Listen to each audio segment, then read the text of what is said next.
sobre todo lo creado. Eres Rey, soberano, todo existe por medio de ti, sostenido en tus manos. Jesús, tú eres Dios, uno con el Padre, digno de adoración. Tu pueblo te exalta hoy. Proclamamos a gran voz, eres soberano Dios, no hay otro ni habrá como tú. En el cielo, tierra y mar, todo ser confesará, Jesucristo es el Señor.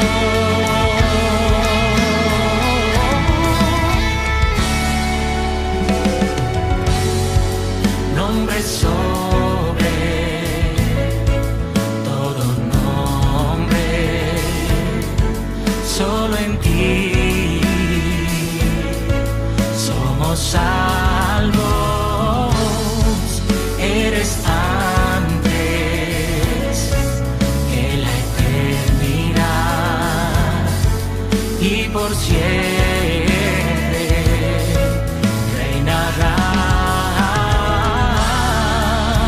Jesús, tú eres Dios, uno con el Padre, digno de adoración. Tu pueblo te exalta hoy. Proclamamos a gran voz, eres soberano Dios, no hay otro ni habrá como tú. En el cielo, tierra y mar, todo ser confesará, Jesucristo es el Señor.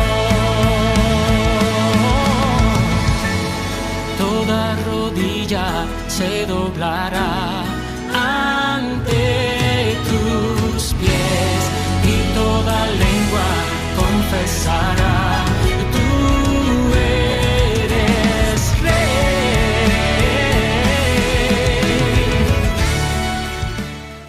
Muy buenos días, hermanos, que el Señor les bendiga. Qué bueno que estamos una vez más reunidos de manera virtual para adorar el nombre de nuestro Dios, y sean todos bienvenidos a este servicio de adoración. Así que les invito a abrir sus Biblias en el libro de Hebreos, capítulo 4, y vamos a leer los versos 14 al 16. Pasaje que nos llena de esperanza y que nos invita a adorar al Señor por quien es Él.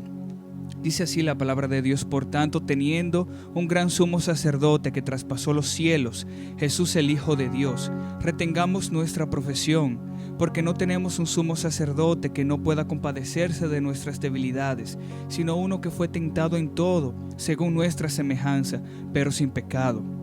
Acerquémonos, pues, confiadamente al trono de la gracia, para alcanzar misericordia y hallar gracia para el oportuno socorro.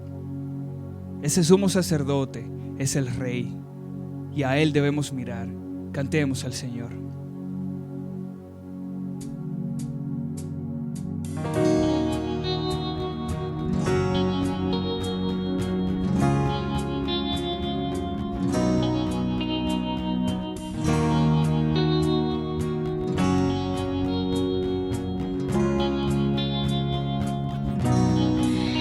Veo los tiempos que se oscurecen, azota el viento y me estremece. El enemigo luce más fuerte contra los justos, plaga la muerte. Y en mis ojos fijaré, miraré al Rey, al Dios inmortal, confiaré en Él, su ayuda vendrá, cantaré con fe, mi Dios en su trono está. Dios gobierna desde los cielos, todo lo observa, aún lo secreto, hará justicia, guiará a su pueblo, nadie derriba su fundamento. En él mis ojos fijaré, miraré al Rey, al Dios inmortal, confiaré en él, su ayuda vendrá, cantaré con fe, mi Dios en su trono está.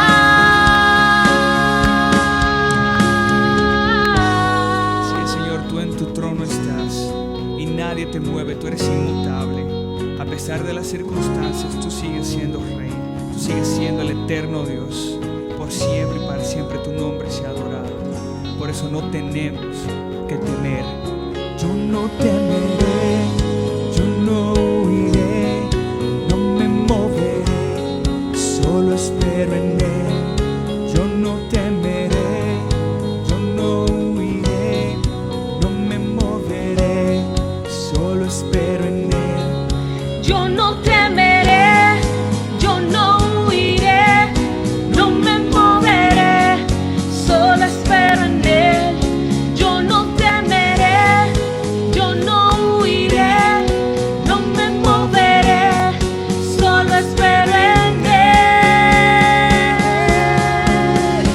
Miraré al Rey, al Dios inmortal, confiaré en él, su ayuda vendrá, cantaré con fe, mi Dios en su trono está. Y miraré al Rey, al Dios inmortal, confiaré en él, su ayuda vendrá, cantaré con fe, mi Dios en su trono está. Miraré al Rey, miraré al Rey, miraré al Rey, miraré al Rey.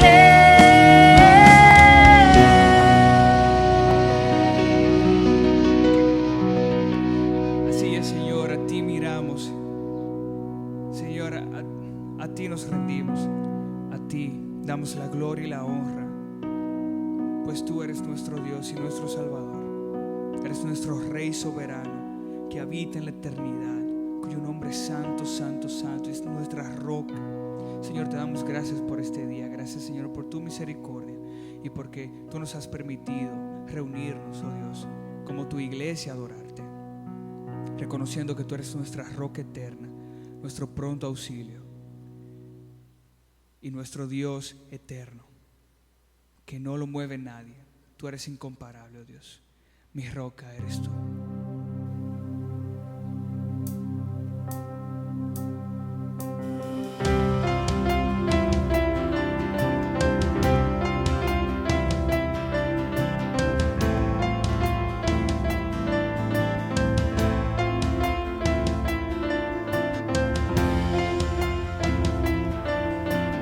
Ahí donde estás, cantemos juntos. Mi esperanza está en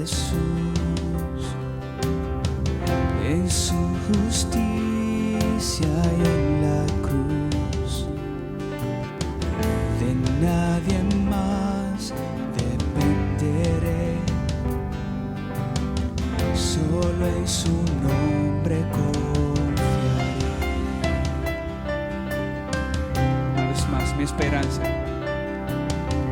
Mi esperanza está en Jesús, en su justicia y en la cruz.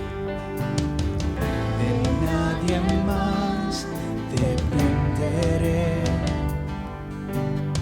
solo en su nombre confiaré.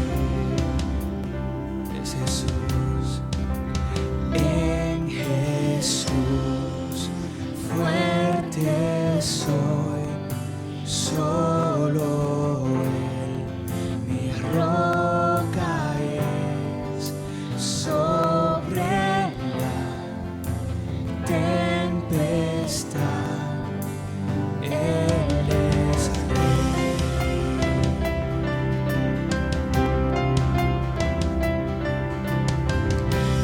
Cuando no puedo ver su faz, sé que su gracia es siempre igual. A la tormenta venceré, mi ancla firme está en Él. Mi ancla firme está en Él.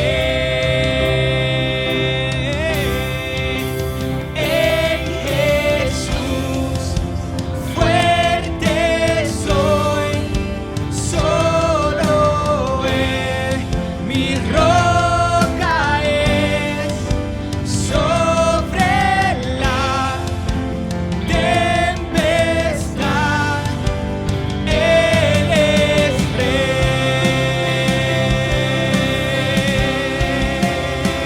Tú eres Dios, tú eres el Rey.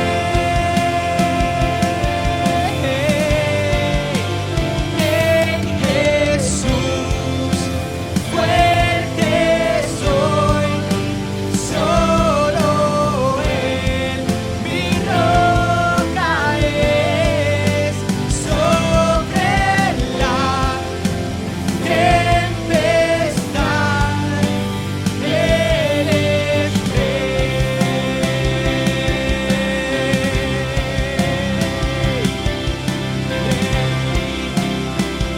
Siempre un día Él regresará y en su presencia voy a estar, sin mancha ante Él vendré,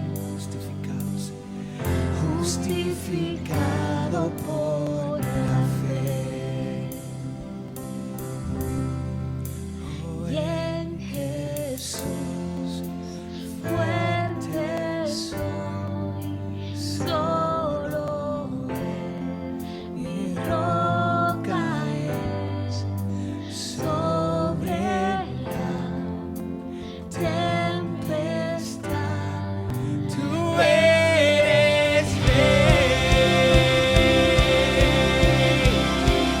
Oh, en Jesús, fuerte soy, solo Él, mi roca es, sobre la tempestad, tú eres Rey.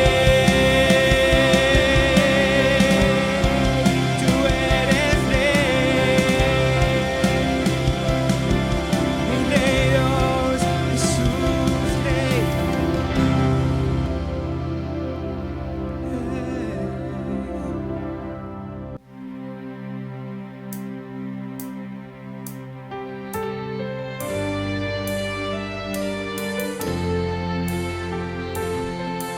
Esta canción es una declaración de confianza. Solo en Jesús está nuestra fe.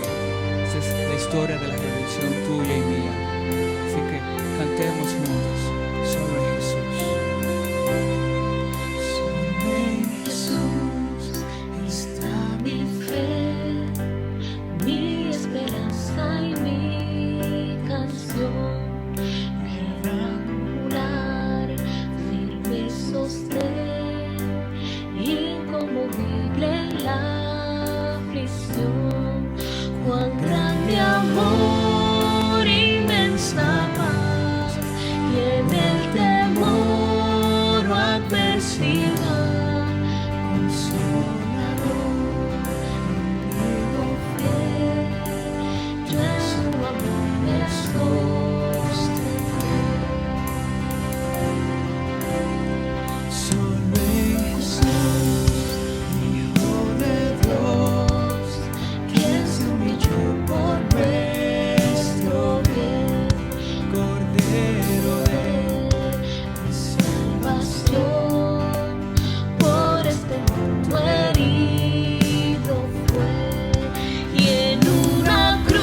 pagaste el precio de nuestra maldad.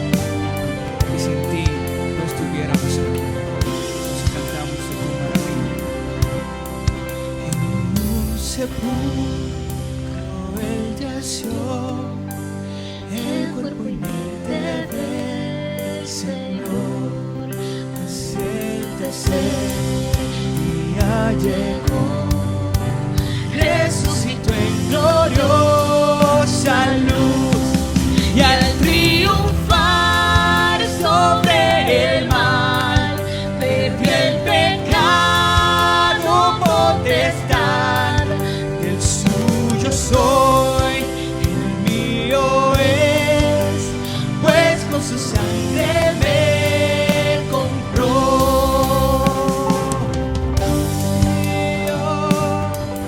Sangre nos compró.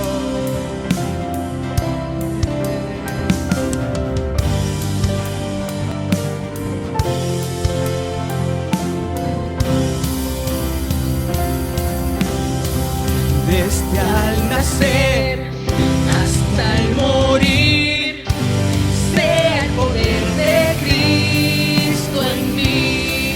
No temeré, seguro estoy, mi vida yo a Él le doy. Ningún poder, ningún afán de Él me arrebatará, hasta que Él venga otra vez. Yo en su poder me sostendré. Ningún poder, ningún afán de Él me arrebatará, hasta que Él venga otra vez. Yo en su poder me sostendré. En su poder me sostendré. Por siempre en Él.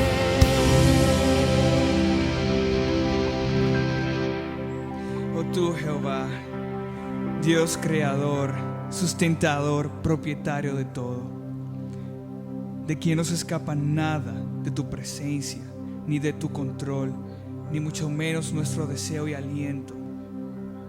Nuestro privilegio es estar bajo tu omnipotencia, tu justicia, tu sabiduría, tu paciencia, tu misericordia y tu gracia.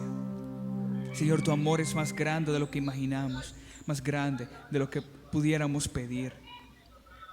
Señor, por esto queremos escuchar tu palabra y queremos escuchar mucho más de lo que sabemos.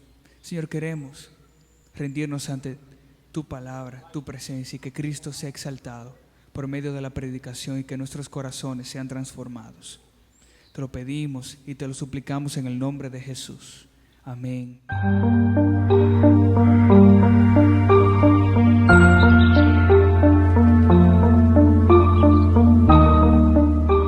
Buenos días, hermanos.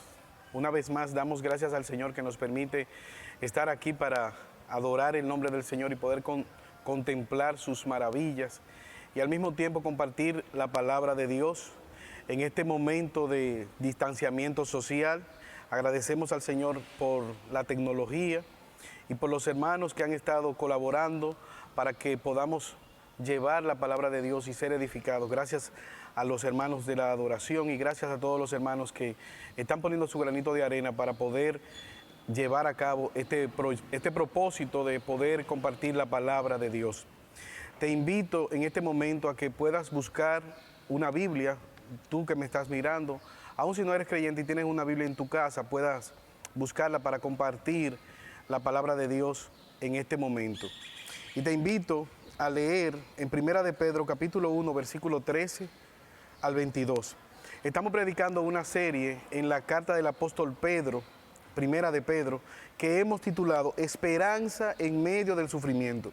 Y el día de hoy vamos a estar predicando bajo el título Viviendo en santidad a pesar del sufrimiento.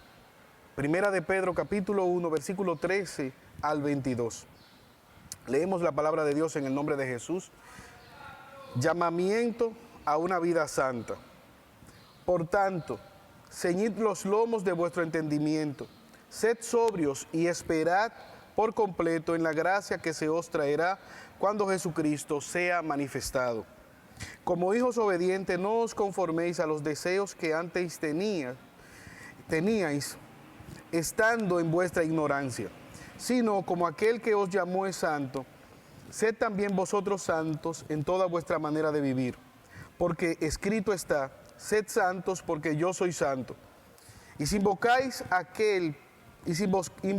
por Padre a aquel que sin acepción de persona juzga según la obra de cada uno, conducíos en temor todo el tiempo de vuestra peregrinación, sabiendo que fuisteis rescatados de vuestra vana manera de vivir, la cual recibisteis de vuestros padres, no con cosas corruptibles como oro o plata, sino con la sangre preciosa de Cristo, como de un cordero sin mancha y sin contaminación, ya destinado desde antes de la fundación del mundo, pero manifestado en los postreros tiempos por amor de vosotros, y mediante el cual creéis en Dios, quien le resucitó de los muertos y le ha dado gloria, para que vuestra fe y esperanza sean en Dios, habiendo purificado vuestras almas por la obediencia a la verdad, mediante el Espíritu, para el amor fraternal no fingido.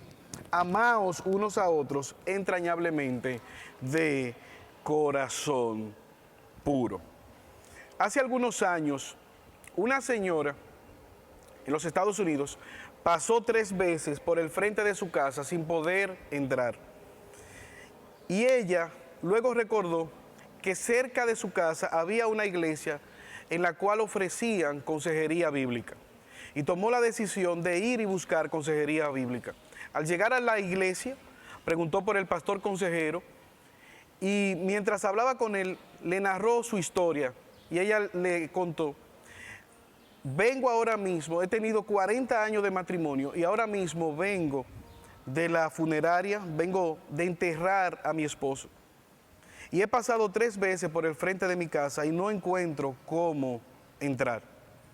Por 40 y tantos años mi esposo me ha acompañado a entrar a mi casa y hoy no está a mi lado para entrar junto conmigo y yo no sé cómo entrar a mi casa. Yo necesito que usted me diga, por favor, ¿qué tiene Dios que decirme a mí ante esta situación? ¿Cómo puedo yo empezar mi vida ahora que no tengo a mi lado a mi esposo? Y yo pienso que esta historia verídica revela lo que está aconteciendo en el día de hoy. No solamente a ella, sino esa pregunta puede venir a nuestras vidas. Podemos nosotros preguntarnos, ¿cómo puedo yo volver a la normalidad? En el texto que nosotros acabamos de leer, estos hermanos estaban pasando por sufrimiento, estaban pasando por una tribulación repentina que vino, y ellos entonces estaban haciéndose esta misma pregunta: ¿cómo nosotros podemos vivir a la luz de este sufrimiento? ¿Cómo podemos nosotros seguir viviendo en esta nueva realidad que nos ha llegado?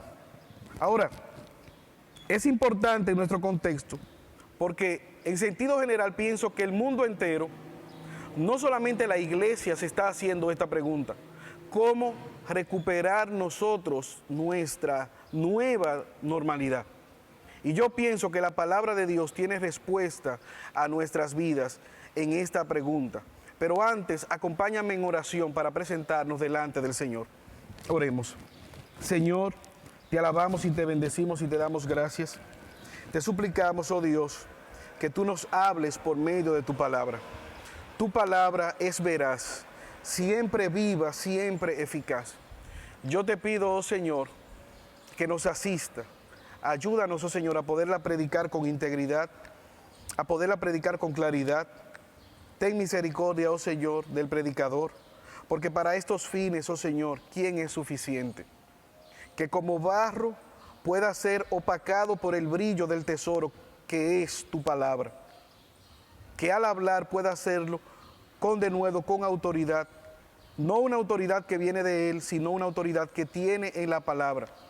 Yo te pido en este momento que tú consueles las vidas que están viendo y que están escuchando. y que quizás se están preguntando, ¿qué vamos a hacer ahora ante esta situación que viene de manera repentina? Háblanos, oh Señor, y no nos dé solamente la capacidad de escuchar, sino también de poner en práctica tu palabra, porque te lo pedimos por Jesús. Amén. ¿Cómo nosotros podemos vivir? Es una pregunta que se está haciendo, como dije anteriormente, la humanidad. Actualmente la humanidad se divide en dos grandes grupos. Aquellos que están contagiados por la enfermedad COVID-19 y aquellos que tienen temor a ser contagiados por la enfermedad. Ahora, ¿cómo vivir ante esta realidad? Este texto que nosotros acabamos de leer, permítame ponerlo en el contexto. El apóstol Pedro, como vimos en nuestra última intervención, les escribe a una iglesia de creyentes. Una iglesia que había sido asolada por el sufrimiento repentino, fruto de las persecuciones, de la hostilidad romana. Estaban dispersos por regiones de Asia. Fundamentalmente Pedro habla de 5 regiones y ellos se encuentran dispersos por todas estas regiones. De manera repentina su vida ha cambiado. De manera repentina la normalidad ya no es normalidad. Y veíamos en el sermón pasado que Pedro les dice que ellos tienen una nueva herencia, tanto la triunidad, Dios el Padre le ha escogido desde antes de la fundación del mundo de acuerdo a su presciencia, el Espíritu Santo les está santificándoles y guardándoles, y el Hijo derramó su sangre y han sido rociados para salvación por medio de la sangre de Cristo. Evidentemente, ahora el punto focal de Pedro es que ellos no pongan su vida en pausa, que el sufrimiento, que las circunstancias no son una excusa para ellos dejar de crecer y dejar de vivir para la gloria de Dios. Y esto es importante, hermanos. ¿Por qué? Porque nosotros pasamos por momentos difíciles y al igual que ellos, entonces nos hacemos esa misma pregunta. ¿Cómo nosotros debemos vivir ante la realidad del sufrimiento repentino que viene a nuestra vida? Y no solamente al hablar de esto pienso en esta enfermedad que ahora, en esta pandemia que el mundo entero está pasando, sino en otro tipo de enfermedades o de circunstancias, quizás un problema matrimonial, un problema familiar, una soltería prolongada, un despido, una pérdida del trabajo. ¿Cómo vivir a la luz de esta verdad? Y lo que me propongo es que veamos este pasaje en 4 encabezados. Primeramente, de manera enfática, el apóstol Pedro deja claro que el sufrimiento, que lo que ellos están pasando, no es una excusa para que el plan de Dios se lleve a cabo en sus vidas. Lo voy a repetir. Pedro, de manera clara, en este pasaje y durante toda la carta, les hace ver a ellos que el sufrimiento no es una excusa para ellos poner en pausa su vida como creyente, su relación con Dios. Y esto es importante porque todas las circunstancias, no solamente las de ellos, sino la de toda la humanidad, la de la historia completa de la iglesia, está en pleno control de Dios. Ninguna pandemia, ninguna enfermedad, ninguna circunstancia sorprende a nuestro Dios. ¿Cuáles imperativos le da el apóstol Pedro a estos hermanos que están pasando por momentos difíciles? Y veo en este pasaje 4 imperativos que Pedro les da de cómo ellos pueden vivir en medio de esta nueva realidad. Ellos deben vivir en esperanza, ellos deben vivir en santidad, ellos deben vivir en temor reverente a Dios y ellos deben vivir en amor fraternal. En esperanza, en santidad, en temor reverente a Dios y en amor fraternal los unos con los otros. Versículo 13, acompáñame por favor, primera de Pedro 1. Por tanto, ceñid los lomos de vuestro entendimiento, sed sobrios y esperad por completo en la gracia que os traerá cuando Jesucristo sea manifestado. El apóstol Pedro les dice a ellos, por tanto, y esa es una partícula de transición, por todo lo anteriormente mencionado. ¿Y qué es lo que él ha mencionado? En los versos 1 al 12, él les ha dicho que Dios le ha dado un nuevo nacimiento, que Dios le ha dado una nueva herencia y que Dios le ha dado un nuevo gozo y por lo tanto ellos tienen en Cristo, en la obra de la triunidad, ellos tienen una nueva esperanza. Y aquí Él les da un imperativo. Por tanto, vivan de acuerdo a esa esperanza, vivan de acuerdo a esa gracia que ha de manifestarse cuando Jesucristo venga en su segunda venida. Y esto es interesante, hermanos, porque Pedro les ha dado a ellos los argumentos por los cuales ellos pueden vivir. Y es interesante porque en el Evangelio los indicativos van primero y luego los imperativos. ¿Qué significa esto? Que nosotros podemos obedecer. ¿Por qué? Por lo que primeramente Cristo ha hecho en nuestro favor. Antes de la obediencia está el indicativo. Y esto es importante y hace una gran diferencia entre lo que es el Evangelio y las demás religiones. En el Evangelio es Dios que obra, es Dios quien se acerca al hombre, es Dios que logra los objetivos. Y nosotros respondemos en consecuencia a la obra de Dios. Ahora, si yo te preguntase a ti, en este momento que me está mirando, que pienses en algún mandamiento de Dios, ¿qué mandamiento viene a tu mente? Piensa por un minuto. ¿Qué mandamiento viene a tu mente al pensar en algún mandamiento? Piensa. Quizás, creo que a la mayoría no les vino a la mente este mandamiento que Pedro resalta. Vivan en esperanza. Vivan confiados en la gracia que se ha de manifestar en la venida de Jesucristo. ¿Y qué le está diciendo Pedro?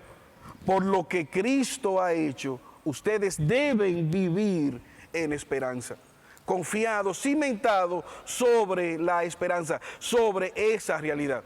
Y decíamos en el sermón anterior que al hablar de esperanza no estamos hablando como un deseo que alguien pudiese tener, como un deseo de que llueva o desee comerse algún helado. En las Escrituras, al hablar de la esperanza ciertísima en Cristo Jesús, es una realidad. Para el creyente es una realidad ciertísima el hecho de que Cristo ha de venir por su iglesia. La pregunta es, ¿cómo podían ellos vivir en esperanza? ¿Cómo podían ellos vivir cimentados en esa esperanza que tienen en Cristo Jesús? Ceñid los lomos de vuestro entendimiento. Pedro les da un indicativo, ceñid los lomos de vuestro entendimiento. Y aquí le está apelando o tiene en mente la analogía con una persona vestida al tipo del siglo I. ¿Cómo se vestían ellos? Se vestían con una larga túnica. Esta túnica le llegaba hasta los pies. Y para poder hacer ejercicio, para poder correr, para poder trabajar, ¿qué debían hacer? Debían tomar la túnica, remangarla y ceñirla con un lazo, con un cinturón de cuero.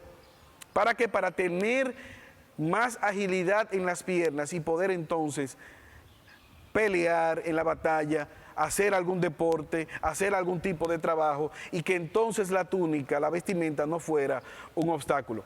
Ahora lo interesante es que Pedro aquí les dice, no es la túnica que debes de entender, que debes de ceñir, no es la túnica que debes recoger, es tu pensamiento, es tu entendimiento. ¿Y cuál es el significado de este término? Es tu mente, ceñir tu mente. Aquí está hablando piensa con inteligencia. Antes de actuar se hace necesario pensar. Y aquí la palabra mente tiene que ver con esas emociones, con esa manera de pensar, con esa cosmovisión, con esa manera de ver la vida, con esa lista de prioridades que ellos tenían. Y Pedro le dice, ciñe tu pensamiento, piensa de acuerdo no al sufrimiento repentino, no a las circunstancias que te ha venido, no al sufrimiento repentino. Ciñe tus lomos, mira a través de la luz de esa esperanza. Siéntate y analiza tus pensamientos. Siéntate y analiza tus prioridades. Siéntate y analiza tus objetivos de vida. Siéntate y piensa la manera como te estás, los pensamientos que tienes, si son o no, o si están o no acorde con la palabra de Dios, con los principios bíblicos. ¿Por qué, hermanos? Porque he sabido que así como uno piensa, eventualmente actuará. Primera de Pedro, capítulo 4, versículo 12, se lo ha dicho. Amados, no os sorprendáis del fuego de prueba que os ha sobrevenido, como si alguna cosa extraña os aconteciese. No se sorprendan, esto no escapa al control de Dios. Dios está en control. No estén culpando a Dios, no estén mirando hacia Dios de manera negativa, sino más bien piensen que Dios tiene el control de sus circunstancias. Ciñan su entendimiento, ciñan su manera de pensar. Este es el propósito fundamental que Pedro le está escribiendo. Primera de Pedro, capítulo 5, versículo 12, parte B. Mi propósito al escribir es alentarlos y asegurarles que por lo que ustedes están pasando es parte de la gracia de Dios. Esto no escapa del control de Dios. Ahora, la pregunta es, ¿cómo podían ellos estar listos para pensar? O sea, una mente lista para la acción. ¿Cómo podían ellos tenerlo?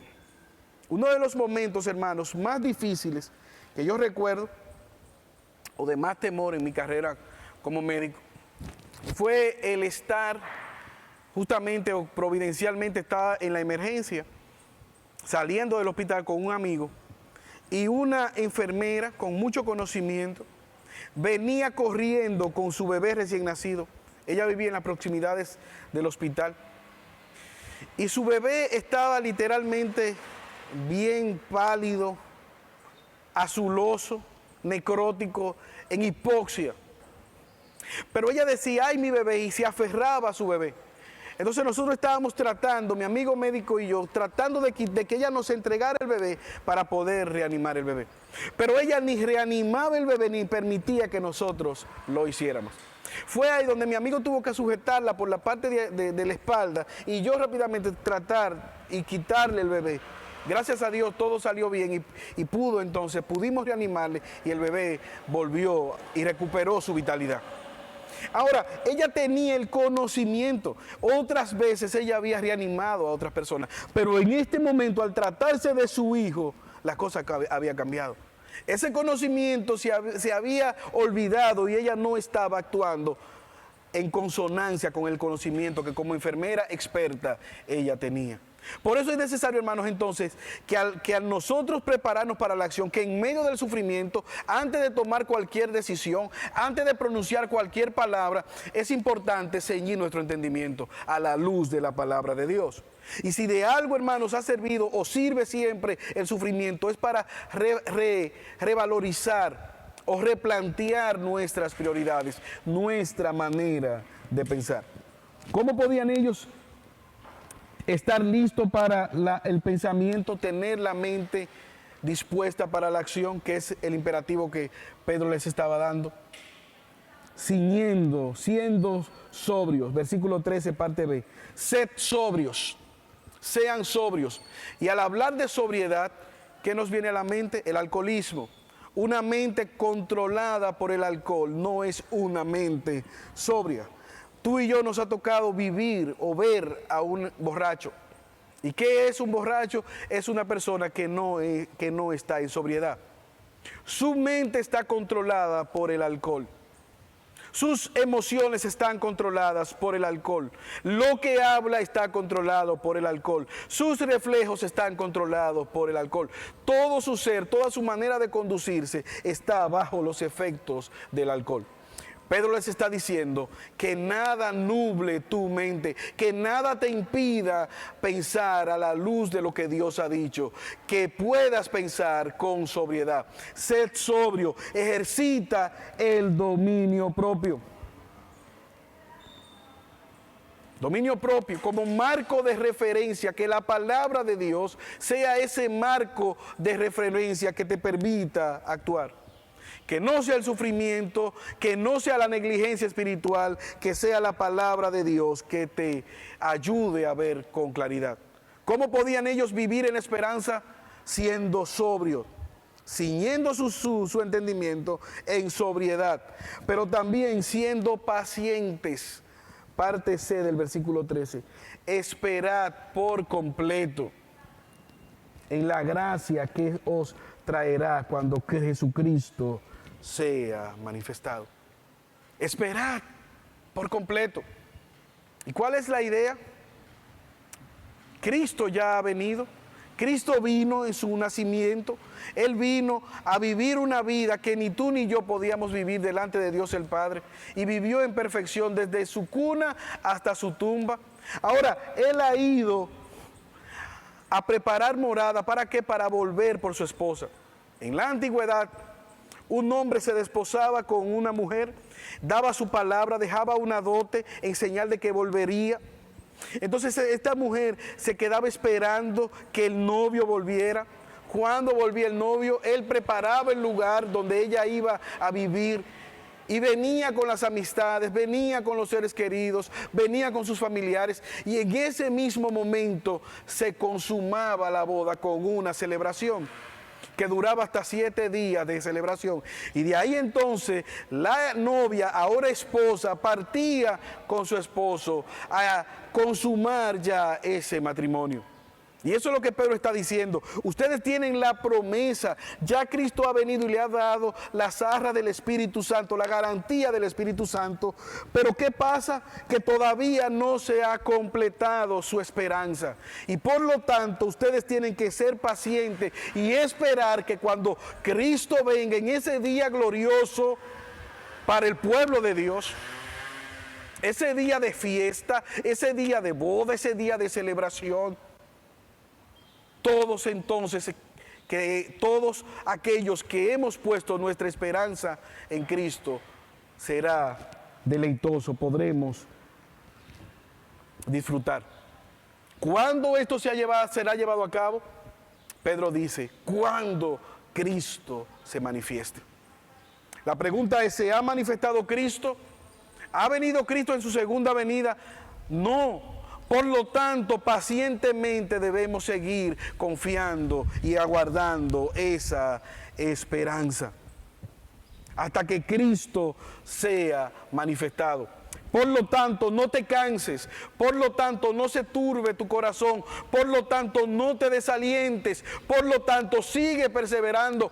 Por lo tanto, sigue confiando en Dios. Dios no ha fallado y Él no retarda su promesa.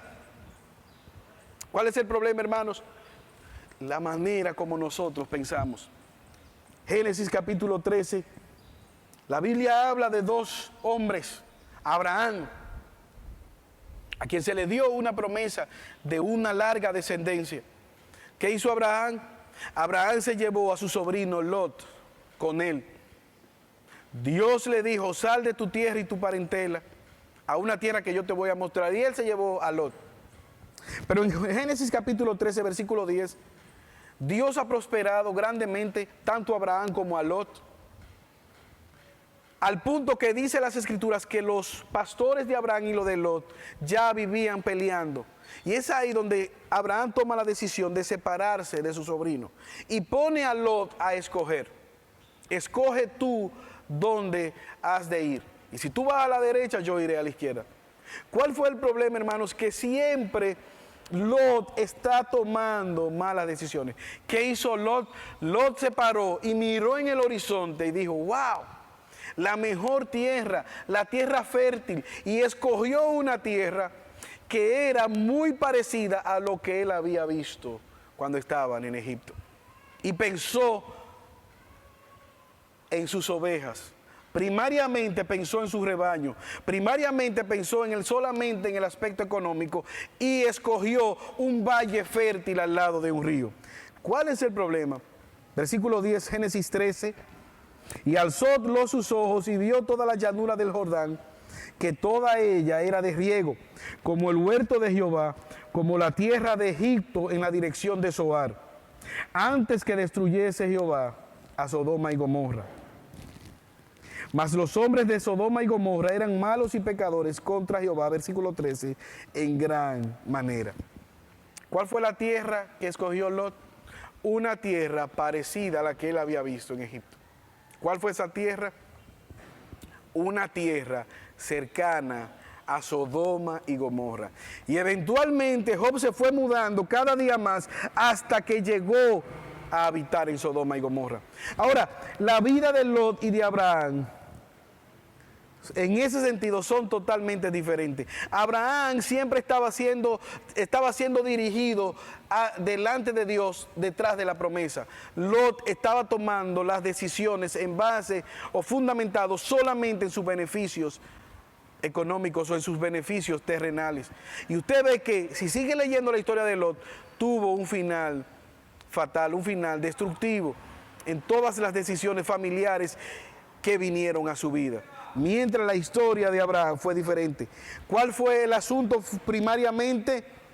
Las decisiones que estaban tomando, cada uno, en qué estaban fundamentados, qué tenían en cuenta o qué tomaban en cuenta al momento de tomar las decisiones. Y esto es importante, hermano. ¿Por qué? Porque nuestra mente es un campo de batalla. Es a nuestra mente donde viene el enemigo con sus dardos. Es en nuestra mente donde se siembra, donde Satanás siembra la duda, la semilla de la inseguridad. Es ahí donde en nuestra mente, en un pensamiento donde el sufrimiento ataca. De hecho, en la misma carta, en Primera de Pedro, capítulo 5, versículos 6 y 8, un texto muy conocido, muy citado, pero quizás se desconoce el contexto. Primera de Pedro 5, versículos 6 y 8. Humillaos pues bajo la poderosa mano de Dios, para que Él os exalte cuando fuere tiempo. Versículo 7, echando toda vuestra ansiedad sobre Él, porque Él tiene cuidado de vosotros.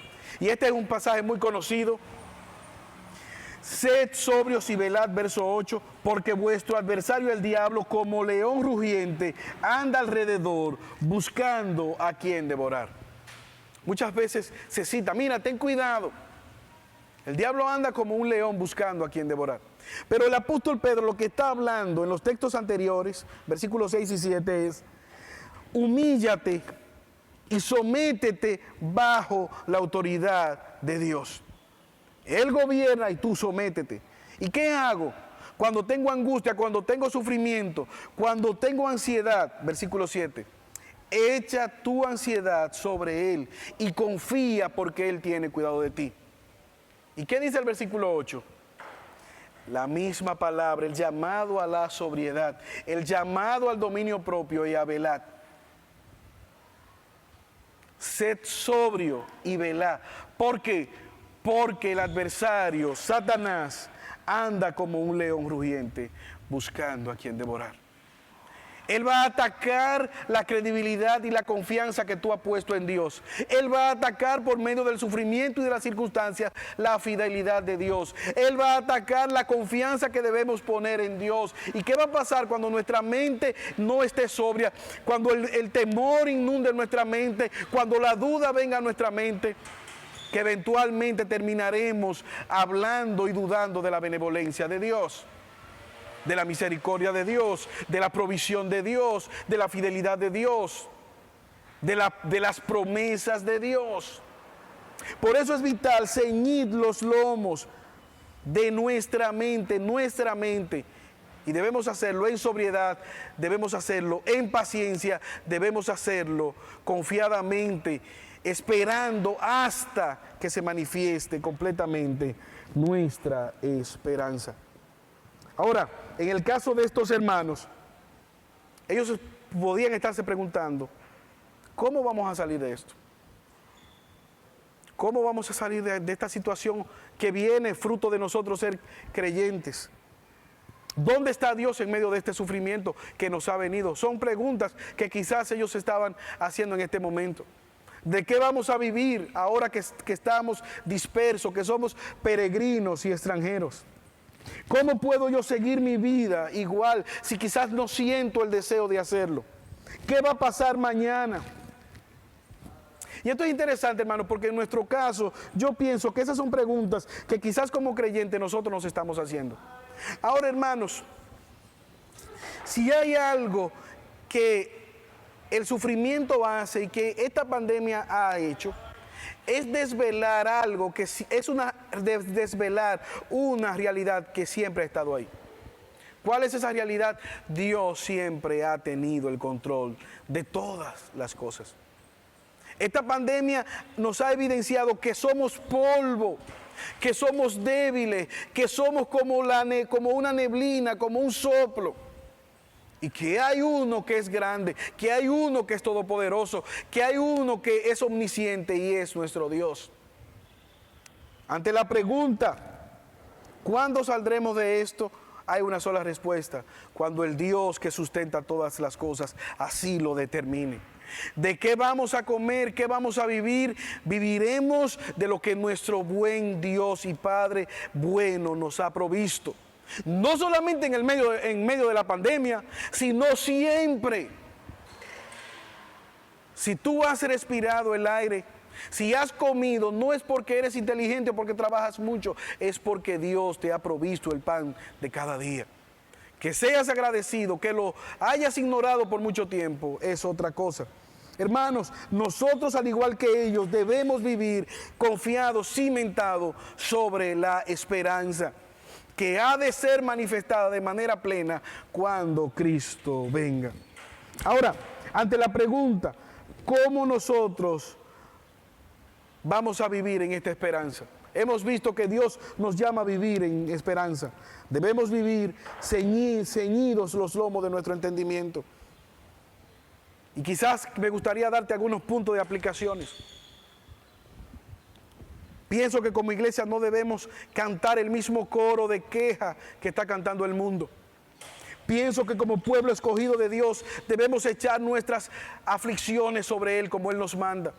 Pienso que nosotros debemos levantar en medio de esta pandemia una voz de esperanza al que no tiene esperanza.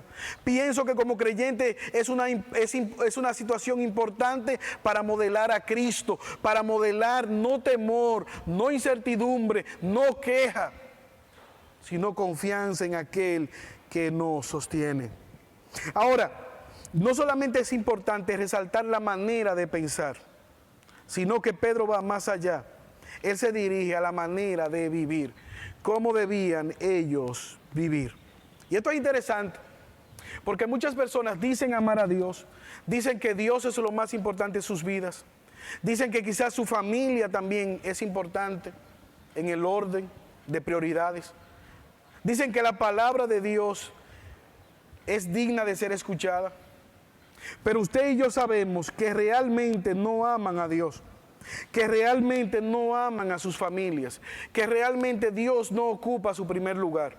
¿Y por qué lo sabemos? Por la manera como ellos viven.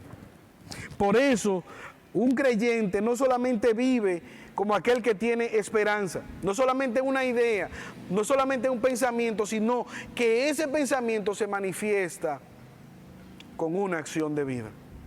Abraham, por ejemplo, es llamado el padre de la fe. ¿Y cómo nosotros sabemos que Abraham fue el padre de la fe? Porque esa fe que tuvo Abraham la manifestó en actos de fe. Él vivió, caminó, sosteniéndose como caminó, como viendo al invisible. Caminó confiando en esa promesa. Ante el llamado que Dios hizo a Abraham, deja tu tierra y tu parentela, una tierra. ¿Dónde queda esa tierra? Enséñamela en GPS. Dame el mapa para yo saber para dónde voy. Y decirle aquí a mi familia, cuando me quieran ir a visitar, donde yo voy a ver. No, yo te voy a mostrar esa tierra. ¿Y qué hizo Abraham? Obedeció, dejó a su familia, dejó a su parentela y fue siguiendo el llamado de Dios. Ahora, ¿cómo vive una persona que tiene esperanza? Versículo 14. Vive en santidad. Y esto es da paso a nuestro segundo encabezado. Pedro les dice, no solamente ciñan los lomos de vuestro entendimiento, no solamente vivan confiando en esa esperanza, sino también vivan en santidad. Versículo 14. Como hijos obedientes, no os conforméis a los deseos que antes teníais estando en vuestra ignorancia, sino como aquel que os llamó es santo, sed también vosotros santos en toda vuestra manera de vivir. Versículo 16. Porque escrito está, sed santos porque yo soy santo. Y si invocáis por Padre aquel que sin acepción de personas juzga según la obra de cada uno, conducíos en temor todo el tiempo de vuestra peregrinación. En el Antiguo Testamento, el concepto de santidad estaba ligado a ser apartado para el uso exclusivo de Dios. Todo aquello que era utilizado para ofrecer sacrificio a Dios era santo. Era el uso, el destino que se le había dado. Como consecuencia, cualquiera que iba a estar en contacto con Dios debía purificarse, debía ser apartado. ¿Para qué? Para la gloria de Dios, para el uso exclusivo de Dios. Ese fue el plan de Dios, escoger un pueblo, en Éxodo capítulo 19, un pueblo especial, que tuviera una manera particular de caminar o de vestirse, una manera particular de comer, una manera particular de hábitos, una manera particular de vida, de ética y fundamentalmente una manera particular de adoración. En medio de un mundo politeísta lleno de ídolos, Dios escogió una nación que Él iba a ser su único Dios. Y es esta idea que Pedro tiene en mente. A pesar de que Israel falló, a pesar de que Israel no fue lo que Dios quiso que fuese, era el plan de Dios escoger un pueblo en el cual Él no simplemente moraría en un templo, moraría en un tabernáculo, sino que Él moraría en sus corazones. Ese pueblo es la iglesia. Y este pueblo es un pueblo santo, comprado a precio de sangre, como ya Pedro ha dicho en el versículo 2 del mismo capítulo 1. Un pueblo rociado con la sangre del Cordero, un pueblo escogido por la presencia de Dios y que está siendo santificado por la obra del Espíritu Santo. Es ahí donde, a partir de esa nueva identidad, Pedro les dice, versículo 14, ¿quiénes son ustedes? Ustedes son hijos obedientes. ¿Y por qué pueden ustedes obedecer? Porque previamente Dios los escogió, Cristo los lavó con su sangre y el Espíritu Santo les está guiando a la obediencia. El Espíritu Santo les está santificando diariamente por medio de la palabra, fijando la palabra en sus corazones, dándole convencimiento de pecado, acompañándoles en medio del sufrimiento. Y por lo tanto, se espera de ustedes que vivan como lo que son, hijos obedientes. La pregunta es, ¿quiénes son ustedes en Cristo? Pedro les está diciendo, ¿quiénes eran ellos en Cristo? ¿Qué ha hecho Dios por medio de Cristo en favor de ellos? Y Pedro les dice, vivan de acuerdo a esa obra que Cristo ha hecho. Juan capítulo 3, Jesús hablando con un principal de los fariseos llamado Nicodemo. ¿Qué debo de hacer para ser salvo? Lo mismo que debe hacer todo ser humano. Te es necesario el nuevo nacimiento. Tú necesitas, versículo 3, respondió Jesús y le dijo, de cierto te digo, que el que no naciere de nuevo no puede ver el reino de Dios. El no creyente no puede vivir en santidad. Sin Dios es imposible. Sin la obra de Dios en favor del no creyente es imposible vivir de tal manera que agrade a Dios. Si no vienes en arrepentimiento y fe, si no reconoces que eres un pecador, si no aceptas la obra de mediación de Cristo en favor tuyo, si no aceptas, si no reconoces que eres un pecador y aceptas esa obra en favor tuya que Cristo hizo en la cruz del Calvario, no podrás agradar a Dios. Cristo compró por medio de sangre, su preciosa sangre, el ser nosotros aceptados delante del Padre. Por medio de la obra de Cristo nosotros tenemos acceso delante del Padre. Efesios capítulo 2, versículo 1, dice, y Él os dio vida a vosotros cuando estabais muertos en vuestros delitos y pecados. Una persona sin Dios es una persona que está muerta espiritualmente y va camino a la muerte eterna. Por eso, si tú me estás mirando y no tienes una correcta relación con Dios y no eres creyente, la Biblia dice que estás en un serio problema. La justa ira de Dios está sobre ti. Y esto es importante que nosotros lo entendamos. ¿Por qué? Porque no había nada bueno en nosotros. A veces tenemos la idea de que quizás Dios gastó menos sangre en nosotros porque éramos medios buenos. Al compararnos con otro y ver que quizás no estábamos cometiendo pecados escandalosos. Pero la Biblia dice que todos estábamos muertos en nuestros delitos y pecados. Versículo 8. ¿Qué hizo Dios? Por gracia sois salvos, por medio de la fe. Y esto no de vosotros, pues es un don de Dios. No por obras para que nadie se gloríe. Aún la fe para creer fue un don de Dios. Aún Dios puso en nosotros el querer creer en Él. ¿Y para qué Dios nos salvó? Pablo nos da la respuesta en el versículo 10. Porque somos hechuras suyas, creados en Cristo Jesús para buenas obras, las cuales Dios preparó de antemano para que anduviésemos en ella. ¿Cuál fue el propósito? Dios nos salvó para que vivamos en santidad. El mundo se divide en dos tipos de personas: los hijos de desobediencia, aquellos que viven para su propia gloria, influenciados por Satanás y este sistema caído, y los hijos de obediencia, aquellos que hemos sido lavados con la sangre de Cristo y llamados por la voluntad de Dios, que estamos siendo guiados por el Espíritu Santo a la obediencia. La idea que Pedro está diciendo es algo parecido a como nosotros lo decimos en el día de hoy. De tal palo, tal astilla. O decimos, hijo de gato, caza ratón.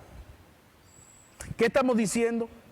Que la descendencia actúa apegado a la naturaleza de su padre. Y Pedro les está diciendo, compórtense conforme a la nueva naturaleza que hay en ustedes. Juan capítulo 14, versículo 15, Jesús dijo, si ustedes realmente me han amado, guarden mis mandamientos, compórtense como hijos que han nacido de nuevo. Y en Mateo capítulo 7, versículo 15 al 20, Jesús hace una advertencia de los falsos maestros. Guardaos de los falsos profetas que vienen a vosotros con vestidos de oveja, pero por dentro son lobos rapaces. ¿Y qué dice Jesús? ¿Cómo conoceremos a los falsos maestros? Que primariamente un falso maestro es un falso creyente. Versículo 16 de Mateo capítulo 7. Por sus frutos los conoceréis. ¿Acaso se recogen uvas de los espinos y higos de los abrojos? Así todo buen árbol da buenos frutos, pero el árbol malo da frutos malos. No puede el buen árbol dar malos frutos, ni el árbol malo dar buenos frutos. Todo árbol que no da buen fruto es cortado y echado en el fuego. Versículo 20. Así que por sus frutos los conoceréis.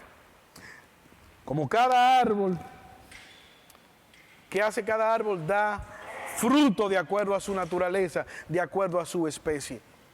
De igual manera, Pedro le dice, vivan como lo que ustedes son.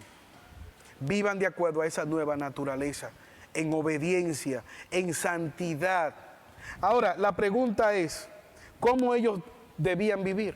Y de manera negativa, versículo 14, parte B, dice, no amoldándose a la mente terrenal, no os conforméis a los deseos que antes tenía, estando en vuestra ignorancia. De manera negativa, el llamado que Pedro hace a vivir en santidad es, no se amolden a este mundo. Que este mundo, que anda influenciado por el enemigo con un molde, buscando, encajando a todo el mundo en ese molde, no se dejen encajar. Es como esos moldes de repostería o moldes que utilizan los niños para jugar con masilla, que donde quiera que tú le pongas, todo lo que tú le eches, coge la forma del molde. Ustedes son hijos de Dios, ustedes son una nueva criatura. Aunque la antigua naturaleza, aunque el mismo enemigo, aunque su carne quiere someterlo, no se dejen someter. ¿Por qué? Porque ustedes son una nueva creación en Cristo Jesús. No se dejen someter a esos deseos. ¿Por qué? Porque antes ustedes estaban en ignorancia. Ustedes vivían en pecado. Ustedes vivían en desobediencia a Dios. Pero antes ustedes lo hacían porque estaban en ignorancia a la voluntad de Dios. Pero ahora, le dice Pedro, debe ser diferente. Pero ahora ustedes están llamados a ser hijos de obediencia. De manera positiva, versículo 15, él repite el mismo mandamiento. Sino, no te amoldes al mundo, que las metas del mundo no sean tus metas, que la manera de vivir pecaminosa del mundo no sea tu manera de vivir, que la manera de pensar del mundo no sea tu manera de pensar, pero de manera positiva, versículo 15, sino como aquel que te llamó es santo, sed también vosotros santos en toda vuestra manera de vivir. En vez de ser amoldado conforme al mundo, piensa en la naturaleza de tu Padre Celestial. Vive conforme a aquel que te ha salvado para que vivas para su gloria, para que vivas en santidad. ¿Cuáles implicaciones tenía esto para estos hermanos? Dios los escogió para santidad. Pero también lo que Pedro está diciendo, aquel que es santo, está escrito, sean santos, porque yo soy santo. El mismo Dios del Antiguo Testamento es el mismo Dios a quien estos hermanos que Pedro les escribe, les sirven. Es el mismo Dios, pero también es el mismo Dios que tú y yo le servimos. Y ese Dios es inmutablemente santo. Él siempre ha sido santo. Él exigió santidad para Israel. Él exigió santidad para estos hermanos, pero también Él sigue exigiendo santidad para ti y para mí. ¿Qué implicaciones tenía esto? Dios les ha hecho su pueblo, un pueblo apartado del pecado. Y no solamente que le hizo un pueblo apartado del pecado, sino que el precio, el rescate fue pagado, la sangre de Cristo. Y hay algo más que Pedro utiliza para motivarle, versículo 17. Y si invocáis por Padre aquel que sin acepción de persona juzga según la obra de cada uno, conducíos en temor todo el tiempo de vuestra peregrinación. Si tú estás diciendo que eres hijo de Dios, si tú estás diciendo que Dios es tu Padre, compórtate, vive de acuerdo a la altura del Padre que tú decides, que tú dices obedecer. Se dice que una vez Alejandro el Grande se enteró de que en el ejército había otro soldado llamado Alejandro. Y se enteró de que no estaba andando de manera correcta. Y el emperador Alejandro Magno lo mandó a llamar y le dijo, venga acá, ¿usted se llama Alejandro? O se comporta como un Alejandro o se cambia el nombre. Esto es interesante que nosotros lo sepamos, hermanos. ¿Por qué? Porque el llamado que Pedro les está haciendo es a vivir de acuerdo a esa esperanza que ellos tienen en Cristo Jesús como hijos de Dios. Evidentemente, hay aquí un imperativo.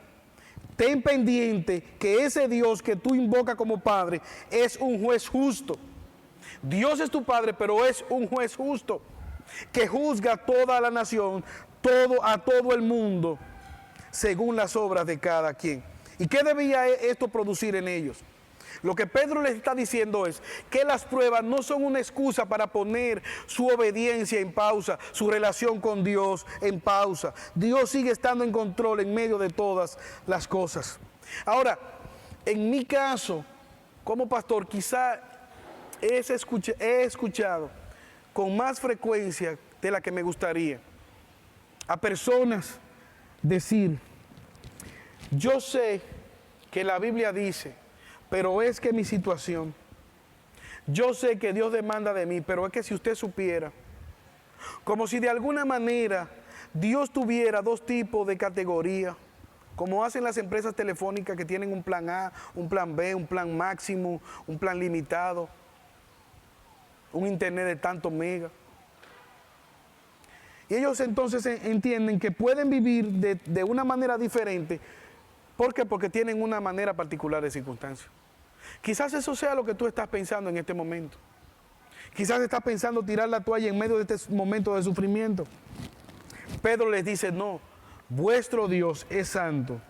Ustedes que son sus hijos tienen que ser santos. Ahora, la pregunta es, ¿tú ves la santidad en tu vida? ¿Cómo estás viviendo a la luz de esta verdad? ¿A quién te pareces? ¿Te pareces más al mundo o te pareces a Dios? ¿Estás tú apartándote del pecado constantemente y creciendo en gracia y santidad delante de Dios? Si alguien te viese, ¿a quién dijese que se parece? Muchas personas, mi papá tiene muchos años que murió, pero muchas personas, al verme en el pueblo donde él nació, inmediatamente me reconocen como hijo de mi padre, por el parecido que tenemos.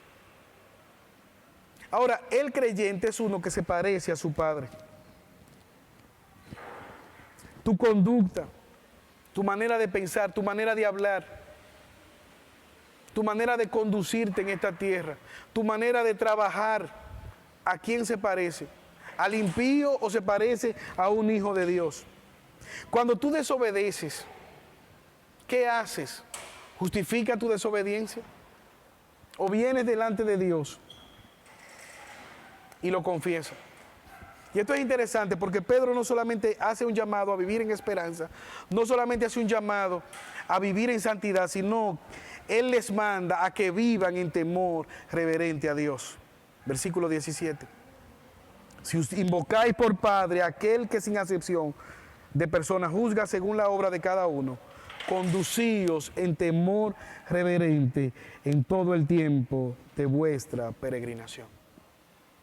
Hermanos, si hay algo que nosotros nos hemos olvidado, es de quién es Dios. Quizás hemos hecho un Dios a nuestra imagen y semejanza, un Dios domesticado, un Dios tipo Papá Noel, que siempre vamos y Él nos siente en la pierna y nos pasa la mano y dice, pórtate bien que te voy a dejar reyes. Pero ese no es el Dios de la Biblia. Y Pedro dice, ese que ustedes llaman por Padre es un juez justo que juzga todas las cosas, y por lo tanto esto debe llevarles a ustedes a vivir en temor. Tengan cuidado de la manera como ustedes están viviendo. Dios no es un gatito manso, Dios es un león, el león de la tribu de Judá. Y a veces digo esto porque a veces hay personas que hacen lo mismo que hizo un turista en Sudáfrica al ver un león. Ignoró las advertencias que habían en la malla. ¿Y qué usted cree que hizo? Él introdujo la mano y comenzó a acariciar el pelaje del león.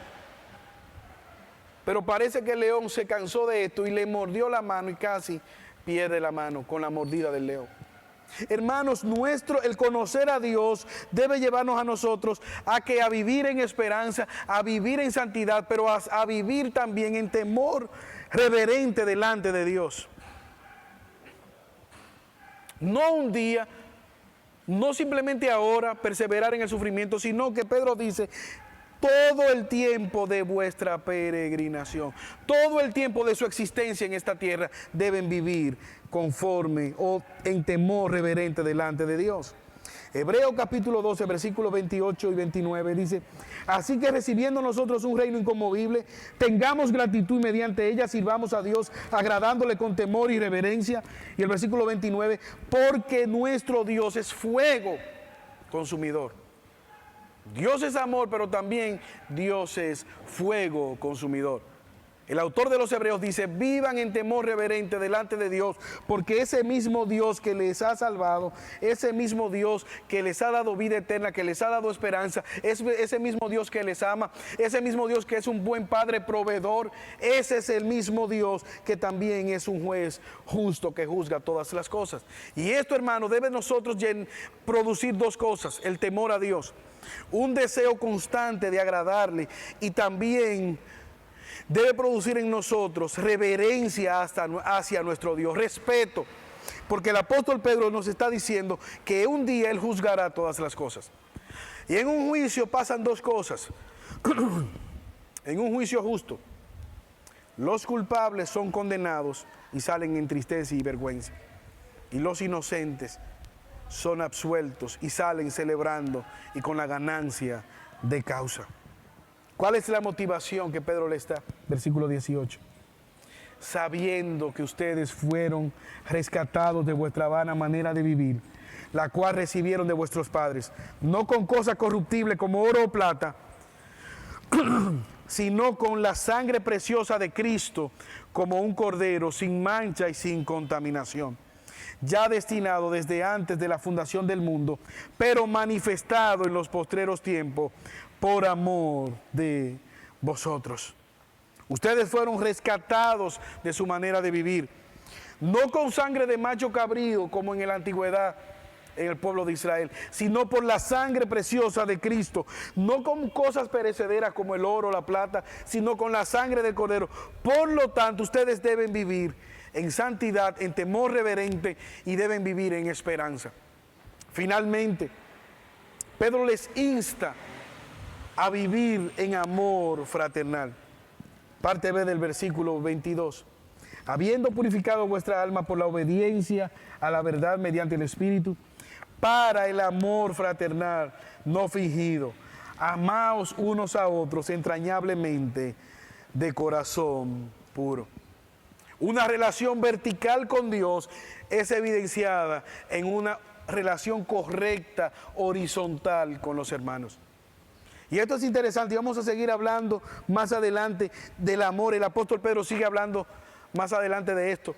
Pero esto se manifiesta, el amor fraternal, el propósito por el cual Dios ha manifestado ese amor hacia nosotros, y la evidencia que el mismo Cristo dejó en Juan 17 de que el mundo conocería si realmente el amor de Dios habita entre nosotros. ¿Sabes cuál es?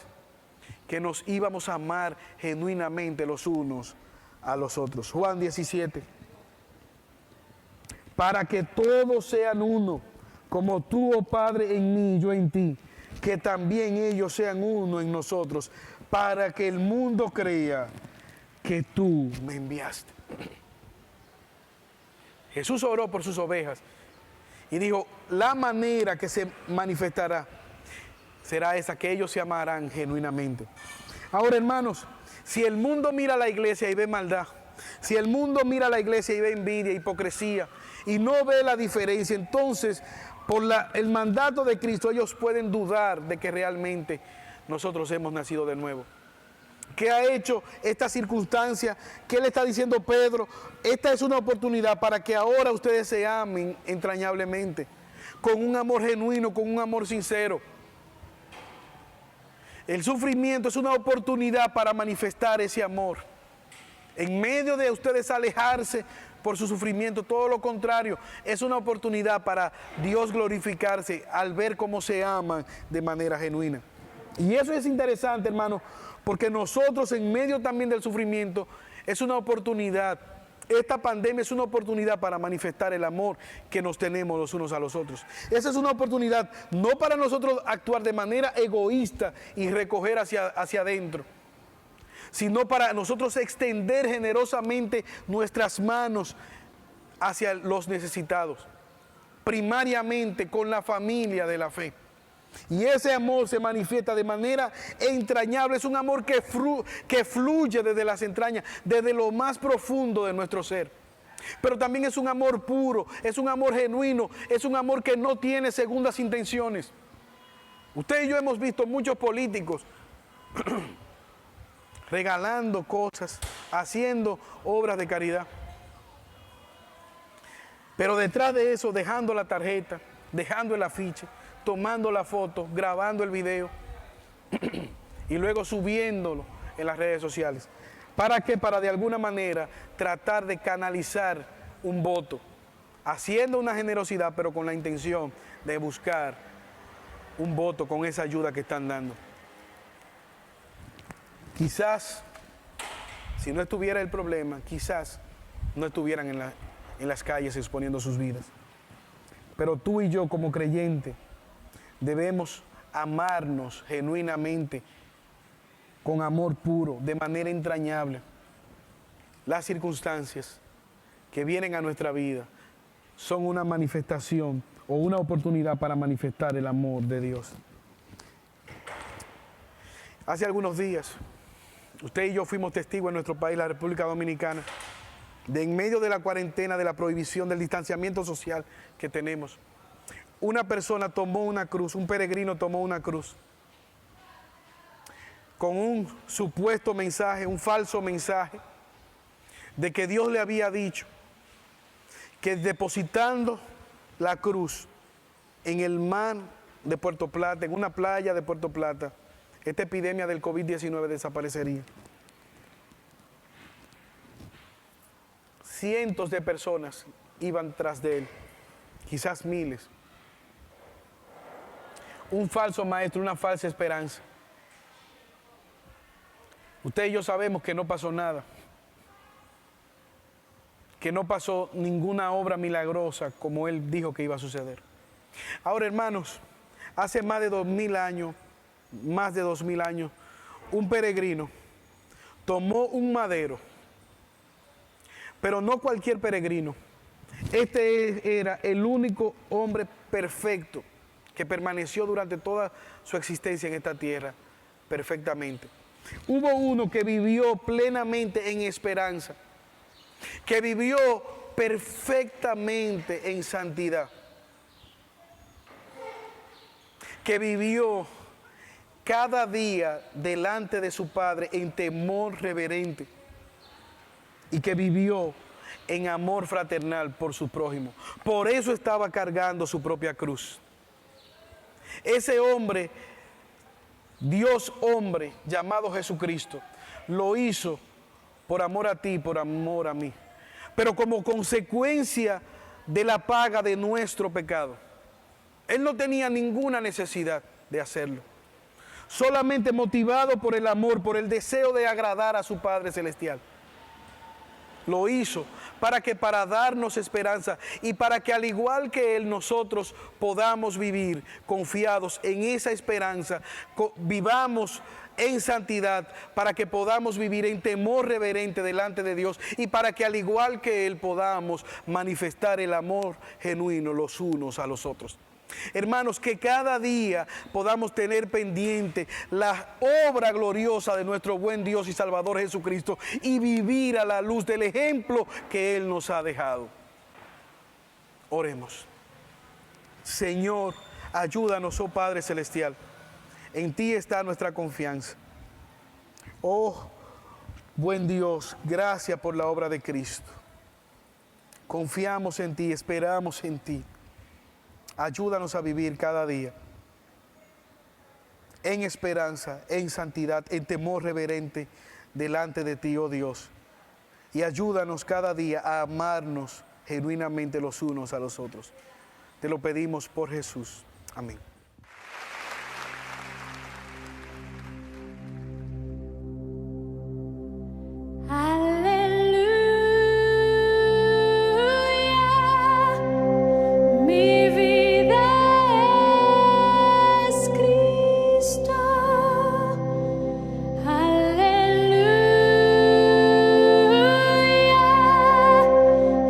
Jesús es mi todo.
mandamientos.